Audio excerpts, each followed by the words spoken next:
ಮುರಾರ್ಜಿ ವಸತಿ ಶಾಲೆಯಲ್ಲಿ ಕಳಪೆ ಆಹಾರ, ಸಾರ್ವಜನಿಕರಿಂದ ಕಠಿಣ ಕ್ರಮಕ್ಕೆ ಆಗ್ರಹ. ಚಿಕ್ಕೋಡಿ ತಾಲೂಕಿನ ಪಟ್ಟಣಕೋಡಿ ಗ್ರಾಮದ ಮುರಾರ್ಜಿ ವಸತಿ ಶಾಲೆಯಲ್ಲಿ ವಿದ್ಯಾರ್ಥಿಗಳಿಗೆ ನೀಡುವ ಆಹಾರ ಕಳಪೆ ಗುಣಮಟ್ಟದ್ದಾಗಿದ್ದು ಹುಳ ಪತ್ತೆಯಾಗಿರುವ ಘಟನೆ ಬೆಳಕಿಗೆ ಬಂದಿದೆ.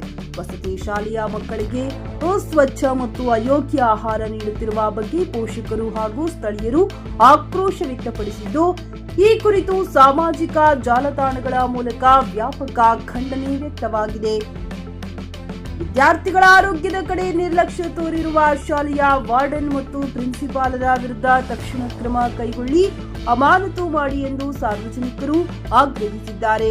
ಈ ಘಟನೆಗಳು ಪದೇ ಪದೇ ಚಿಕ್ಕೋಡಿಯಲ್ಲಿ ಮರುಕಳಿಸದಂತೆ ಕೈಗೊಳ್ಳಬೇಕು. ಈ ಬಗ್ಗೆ ಚಿಕ್ಕೋಡಿ ಉಪನಿರ್ದೇಶಕರು, ಸಮಾಜ ಕಲ್ಯಾಣ ಇಲಾಖೆ ಹಾಗೂ ಜಿಲ್ಲಾಧಿಕಾರಿಗಳು ತಕ್ಷಣ ತನಿಖೆ ನಡೆಸಿ ತಪ್ಪಿತಸ್ಥರ ವಿರುದ್ಧ ಕಠಿಣ ಕ್ರಮ ಕೈಗೊಳ್ಳಬೇಕೆಂದು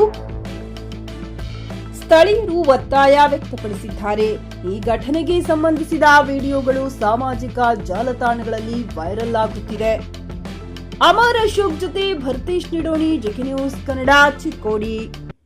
ಜೆಕೆ ನ್ಯೂಸ್ ಕನ್ನಡ, ಇದು ಭ್ರಷ್ಟರ ಪಾಲಿಗೆ ಸಿಂಹ ಸ್ವಪ್ನ.